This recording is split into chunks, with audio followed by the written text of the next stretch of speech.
మోకాళ్లలో గుజ్జును పెంచి నొప్పిని తగ్గించి సర్జరీని దూరం చేసే freedom walk. Exit poll surveys పై మన Suman TV chief editor Keshav గారి అభిప్రాయం ఏంటో ఒకసారి చూద్దాం. నమస్తే అండి. నమస్తే. కేశవ్ గారు, చాలా రకాల ఎగ్జిట్ పోల్ సర్వేస్ వచ్చాయి. కొన్ని వైసీపీకి పాజిటివ్గా, కొన్ని ఇటు కూటమికి పాజిటివ్గా, అంటే టీడీపీకి పాజిటివ్గా వచ్చినటువంటి పరిస్థితి. అసలు వీళ్ళందరూ ఏ బేస్ తోటి, అంటే ఏ పారామీటర్స్ తీసుకొని, వేటిని దృష్టిలో పెట్టుకొని ఇవన్నీ చేస్తూ ఉంటారు? ఇవి ఎగ్జాక్ట్గా ఎగ్జాక్ట్ పోల్స్ ఒకేలాగా ఉంటాయా? సో అది చాలా వ్యాలిడ్ డిస్కషన్ పాయింట్ అనమాట. ఇప్పుడు ఎగ్జిట్ పోల్స్ ఇటు వచ్చినా అటు వచ్చినా అన్నిట్లో కామన్ పాయింట్ మనకు ఒకటి కనిపించేది ఏంటంటే, ఓవరాల్గా ఒక 2% మార్జిన్ మాత్రమే కనిపిస్తుంది.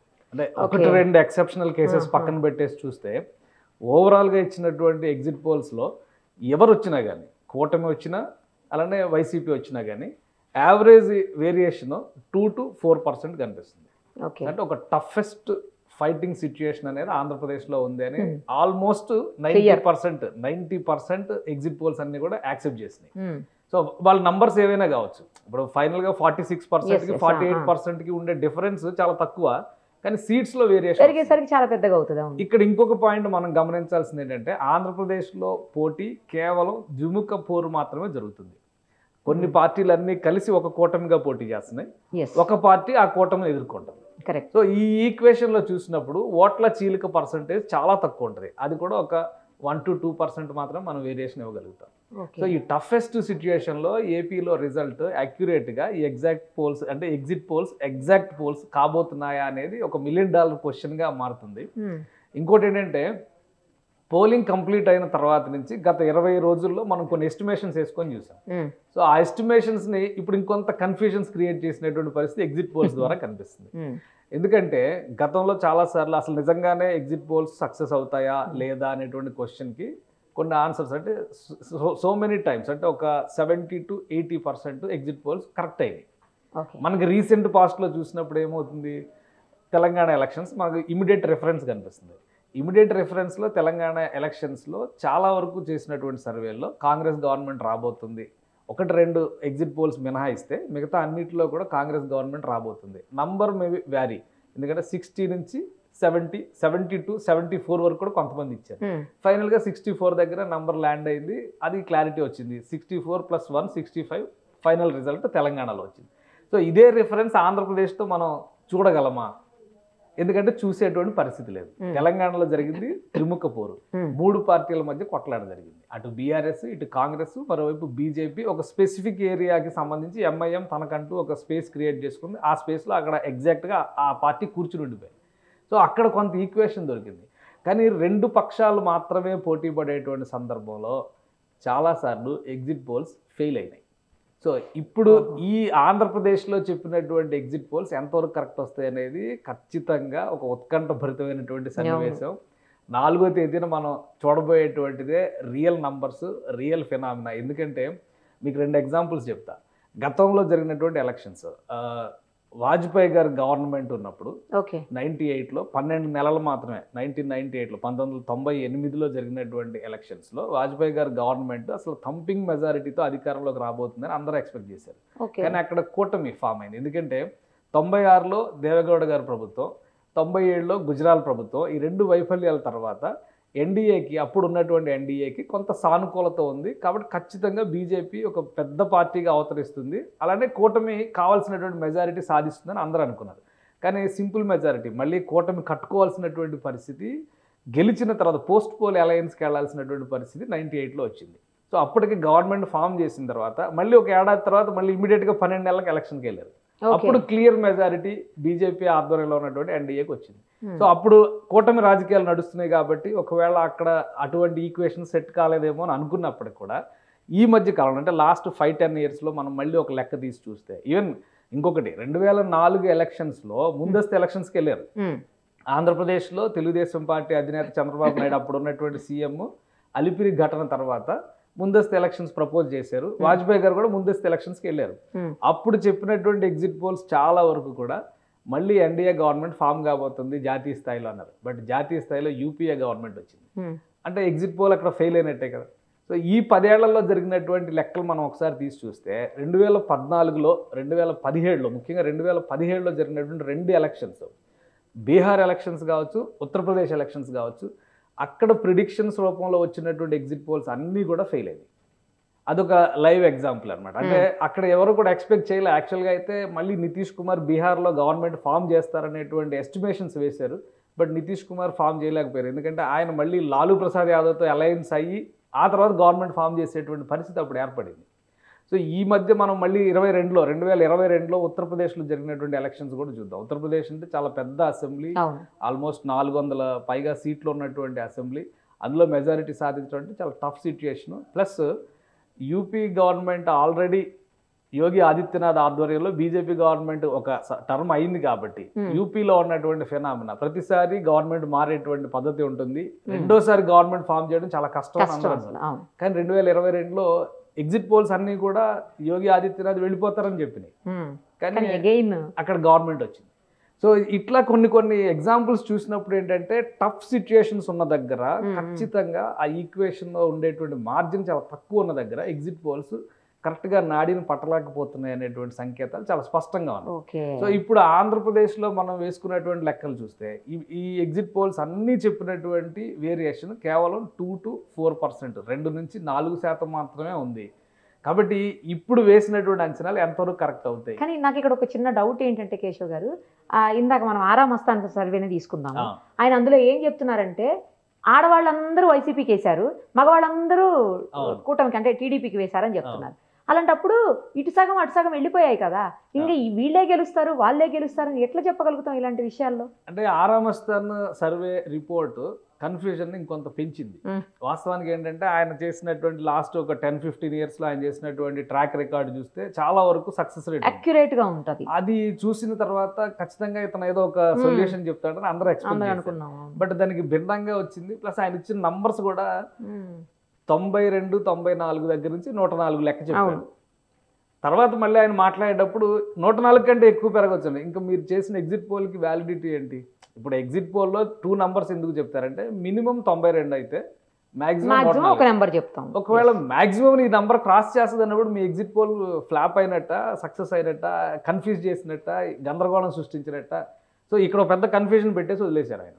ఇంకోటి నెక్స్ట్ పొజిషన్లో ఉండేటువంటి పార్టీ 72 నుంచి 80 సీట్లు గెలుస్తుందని చెప్పాను. అంటే హార్డ్లీ గవర్నమెంట్ ఫామ్ చేసేటువంటి క్రమంలో ఒక 15 సీట్లు మాత్రమే డిసైడింగ్ ఫ్యాక్టర్ అనేటువంటి విషయం ఆరా మస్తాన్ చెప్పారు క్లియర్గా. సో ఆయనకున్నటువంటి ఎక్స్పీరియన్స్ని బట్టి చూసినా కానీ ఒక టఫ్ సిచ్యుయేషన్ ఇక్కడ నడుస్తుంది ఆంధ్రప్రదేశ్లో. కాబట్టి ఈ నంబర్స్ ఇటు ఇటు అయితే ఏం జరుగుతుంది? ఎప్పుడైనా కానీ టఫ్ ఫైట్ ఉన్నప్పుడు నాడి ఎందుకు దొరకదంటే డిసైడింగ్ ఫ్యాక్టర్స్ కేవలం 1000 నుంచి 1500 లేదా 2000 ఓట్ల మధ్యలో ఉన్నప్పుడు అంచనాలు తప్పవుతాయి. ఎందుకంటే వీళ్ళు మొత్తం అందరిని కూడా సర్వే చేయరు కదా. ఒక్కొక్క పోలింగ్ బూత్ లో 1500 ఓట్లు 2000 ఓట్లు ఉంటే అందరి దగ్గర అభిప్రాయ సేకరణ చేయరు కదా. పైగా ఆ చెప్పేటోళ్ళు కూడా పర్ఫెక్ట్ గా నిజమే చెప్తున్నాను గ్యారంటీ ఏంటి? భయానికి చెప్పకపోవచ్చు కొన్ని సందర్భాలు. ఇప్పుడు ఏపీలో ఉన్నటువంటి కండిషన్స్ లో ఏంటంటే ఎవరు కూడా ఎవరికి ఓటేసేమో బయటపడే పరిస్థితి, ఇష్టపడే పరిస్థితి లేదు. సో ఇది ఎగ్జాక్ట్గా వచ్చింది అని చెప్పడం. అందుకని 3-4 రకాల ప్యాటర్న్స్ చూశారు. బట్ ఇవన్నీ డెఫినెట్లీ హర్డిల్స్. వీటన్నిటిని ఓవర్కమ్ చేసే వీళ్ళు ఒక 5-6 సార్లు తాము ఇచ్చినటువంటి రిజల్ట్ సక్సెస్ రిజల్ట్ అనేటువంటి ఫ్యాక్టర్ ఉంది కాబట్టి ఆరా మస్తాన్ మీద ఎక్కువ మంది ఫోకస్ పెట్టారు. అసలు ఈయన ఏం చెప్తారు చూద్దామని. బట్ ఎప్పుడైతే ఈయన స్లైట్ మార్జిన్ చెప్పారో డిస్కషన్ ఇంకా ఎక్కువైంది, కన్ఫ్యూజన్ ఇంకా ఎక్కువైంది. ఈ స్లైట్ మార్జిన్ అనేది ఎవరికి ఎడ్జ్ అవుతుంది? ఇప్పుడు మీరు అన్నట్టుగా నిజంగానే ఆడవాళ్ళందరూ ఇటువైపు వేస్తే యాక్చువల్గా 51% ఓట్స్ ఆల్మోస్ట్ ఆంధ్రప్రదేశ్లో 51% ఓట్స్ మహిళలే ఉన్నారని తేల్చింది ఎలక్షన్ కమిషన్ ఇచ్చినటువంటి డేటా ప్రకారం. 49% పురుషులు ఉన్నారు. అంటే ఖచ్చితంగా వైసీపీ గెలుస్తుందని అక్కడే ఇండికేషన్ ఉంది. ఒకవేళ ఓటింగ్ అలాగే జరుగుతుంది అనుకుంటే. బట్ ఆడవాళ్ళలో కూడా కేటగిరీస్ ఉన్నాయి. అంటే అలా కూడా కాదు కదండి. ఇప్పుడు ఓటింగ్ పర్సంటేజ్ ఎంత ఉంది? 100% పడలేదు కదా, 82% కదా. 82లో ఎంతమంది లేడీస్ వేశారు, ఎంతమంది జెంట్స్ వేశారు అనేది కూడా మనం చెప్పలేము కదా. అంటే ఆ data election commission already short list చేసింది. పురుష ఓటర్లు, మహిళా ఓటర్లు, total votes fold, number of votes registered. So ఈ క్యాలిక్యులేషన్ పైన ఒక క్లారిటీ ఉంది. కానీ వీళ్ళు వేసిన వాళ్ళందరూ ఒకరికే వేశారని చెప్పే దగ్గర అదే, చాలా ప్రతి కన్ఫ్యూజన్. మహిళ అటే వేసింది, ప్రతి పురుషుడు ఇటే వేసాడని అట్లా చెప్పడానికి లేదు కదా. ఇక్కడ మేనిఫెస్టో రిలీజ్ చేసిన తర్వాత ఆంధ్రప్రదేశ్లో చాలా సీరియస్ డిస్కషన్ జరిగింది. ఏంటంటే చంద్రబాబు నాయుడు గారు ఇచ్చేటువంటి గ్యారంటీస్ నమ్ముతున్నాము, లేదంటే కూటమి ఇచ్చేటువంటి ఆఫర్స్ మేము 100% నమ్ముతాం అనేటువంటి వాతావరణం లేదు. గత ఎక్స్పీరియన్సెస్ కావచ్చు, ఇప్పుడున్నటువంటి స్టేట్ ఫైనాన్షియల్ స్టేటస్ కావచ్చు, ఈ రెండింటిని దృష్టిలో పెట్టుకొని చూసినప్పుడు 100కి 90 మంది మేము నమ్ముతాం అనేటువంటి పరిస్థితులు ఎవరు ముందుకు రాలా. Wait and see policy apply చేశారు. ఎందుకంటే జగన్మోహన్ రెడ్డి గారు ఏం చెప్తారు? సో జగన్మోహన్ రెడ్డి మేనిఫెస్టో వచ్చిన తర్వాత కొత్తగా ఏవి రావట్లేదు, ఫైనాన్షియల్ బెనిఫిట్స్ ఏవి రావట్లేదు అనేటువంటి అంశం వచ్చిన తర్వాత టీడీపీ మేనిఫెస్టో మీద, అంటే కూటమి మేనిఫెస్టో మీద డిస్కషన్ ఎక్కువ జరిగింది. అందులో కూడా మహిళలకు ఎక్కువ బెనిఫిట్స్ ఇచ్చేటువంటి ఆఫర్సే కూటమి ఇచ్చింది. సో ఆ పాలసీస్ మీద ఎక్కువ డిస్కషన్ ఇది. కాబట్టి మహిళలందరూ వన్ సైడ్గా ఇప్పుడు జగన్మోహన్ రెడ్డి గారి గవర్నమెంట్ ఇస్తున్నటువంటి పాలసీలకు అనుగుణంగానే ఓటు వేశారని ఎవరు చెప్పలేకపోతున్నారు. ఇంకొకటి కూడా అండి, రూరల్ ఓటింగ్ అంతానేమో వైసీపీకి పడింది, అర్బన్ ఓటింగ్ అంతానేమో టీడీపీకి కూటమికి పడింది అంటున్నారు. అలా ఎలా చెప్పగలుగుతాం? అంటే ఆంధ్రప్రదేశ్లో నా లెక్క ప్రకారం, నా అంచనా ప్రకారం రూరల్ అర్బన్ అనేది డివిజన్ చేయడం అనేది చాలా కష్టం. ఎందుకంటే తెలంగాణలో అర్బన్ అనగానే హైదరాబాద్ అనేది ఒక మేజర్ కంపోనెంట్. కరెక్ట్. ఆల్మోస్ట్ 24 నుంచి 28 సీట్లు, అంటే ఆల్మోస్ట్ ఎడ్జెస్లో ఉన్నటువంటి అవుట్స్కర్ట్స్లో ఉన్నాయి కూడా కలుపుకుంటే 28 సీట్లు, అన్ని 28 సీట్లు దగ్గర దగ్గర అక్కడ అర్బనైజ్డ్ లైఫ్ స్టైల్తో అలవాటు పడి కనెక్ట్ అయి ఉంటాయి. సో ఇక్కడ మేజర్ పార్ట్ మీకు అర్బన్ పాపులేషన్ క్యాలిక్యులేషన్ వర్కౌట్ అవుతుంది. ఆంధ్రప్రదేశ్లో బిగ్గెస్ట్ సిటీ అంటే వైజాగ్ చెప్తాం. వైజాగ్ కాస్మోపాలిటన్. వైజాగ్లో జరిగినటువంటి ఓటింగ్ పర్సంటేజ్ 63% ఉంది. సో ఇంకొక నెక్స్ట్ లెవెల్ అర్బన్ సిటీ అంటే గుంటూరు కానీ విజయవాడ కానీ మనం లెక్కేస్తాం. తర్వాత తిరుపతి చూస్తాం. ఇంకా మోస్ట్ అర్బనైజ్డ్ ఏరియా అనేది మనం చెప్పలేం. సో ఓవరాల్గా చూస్తే ఏంటంటే సెమీ అర్బన్ క్యాలిక్యులేషన్ చాలా ఇంపార్టెంట్ అయింది ఆంధ్రప్రదేశ్ ఓటింగ్ విషయంలో. రూరల్ ఏరియాస్ ఎంత ఉంటాయో అలానే అర్బన్ ఏరియాస్ కూడా అంతే ఉంటాయి. ప్రతి కాన్స్టిట్యున్సీ హెడ్ క్వార్టర్ కూడా ఒక మినీ టౌన్గా ఉంటుంది ఆంధ్రప్రదేశ్లో. ఆంధ్రప్రదేశ్ తెలంగాణ ఇష్యూ వచ్చినప్పుడు ఆంధ్రప్రదేశ్ డెవలప్డ్ అనేటువంటి చర్చ ఎందుకు జరిగిందంటే ప్రతి చిన్న టౌన్ కూడా ఒక డెవలప్డ్ సిటీలా కనబడేటువంటి పరిస్థితి ఆంధ్రప్రదేశ్లో ఉంటుంది. ఎందుకంటే అక్కడ లైఫ్ స్టైల్ కానీ, అక్కడ ఉండేటువంటి బిజినెస్ ఏరియాస్ కానీ, అక్కడ ఉండేటువంటి ఇన్కమ్ సోర్సెస్ కానీ డిఫరెంట్గా ఉండేవి. సో దీన్ని బట్టి అక్కడ అర్బన్ ఎక్కువ అనేటువంటి, సో వీళ్ళు చెప్పేటువంటి అర్బను రూరల్ ఆ డిమార్కేషన్ అనేది ఎలా జరుగుతుంది? సో అది క్లారిటీ రావట్లా. ఓన్లీ కాన్స్టిట్యున్సీ పరంగా చూస్తే ఇప్పుడు తిరువూరు లాంటి కాన్స్టిట్యున్సీ చూస్తే అది రూరల్ ఏరియా కింద మనం కన్సిడర్ చేయొచ్చు. కానీ అదే మైలవరం లాంటి కాన్స్టిట్యున్సీని రూరల్ కింద కన్సిడర్ చేయలేదు. అది విజయవాడని ఆనుకొని ఉంటుంది. ఎగ్జాంపుల్ గన్నవరం లాంటి ప్లేస్ని గన్నవరం రూరల్ కింద కన్సిడర్ ఫస్ట్ అది విజయవాడ. అసలు గన్నవరం ఎయిర్పోర్ట్, విజయవాడ ఎయిర్పోర్ట్ ఉన్నది గన్నవరం. సో ఇది మనం మచిలీపట్నం పార్లమెంటరీ కాన్స్టిట్యున్సీలో ఒక రూరల్ ఏరియా కింద ఎలా కన్సిడర్ చేస్తాం? సో ఆ డిమార్కేషన్ ఆంధ్రప్రదేశ్లో చాలా కష్టం చేయడం. ఆ లెక్కను చూస్తే కనుక ఆల్మోస్ట్ అక్కడ కూడా 60-40 రేషియో నడుస్తున్నటువంటి పరిస్థితి ఉంటుంది రూరల్ వర్సెస్ అర్బన్ అనేటువంటి క్యాలిక్యులేషన్ తీసుకున్నప్పుడు.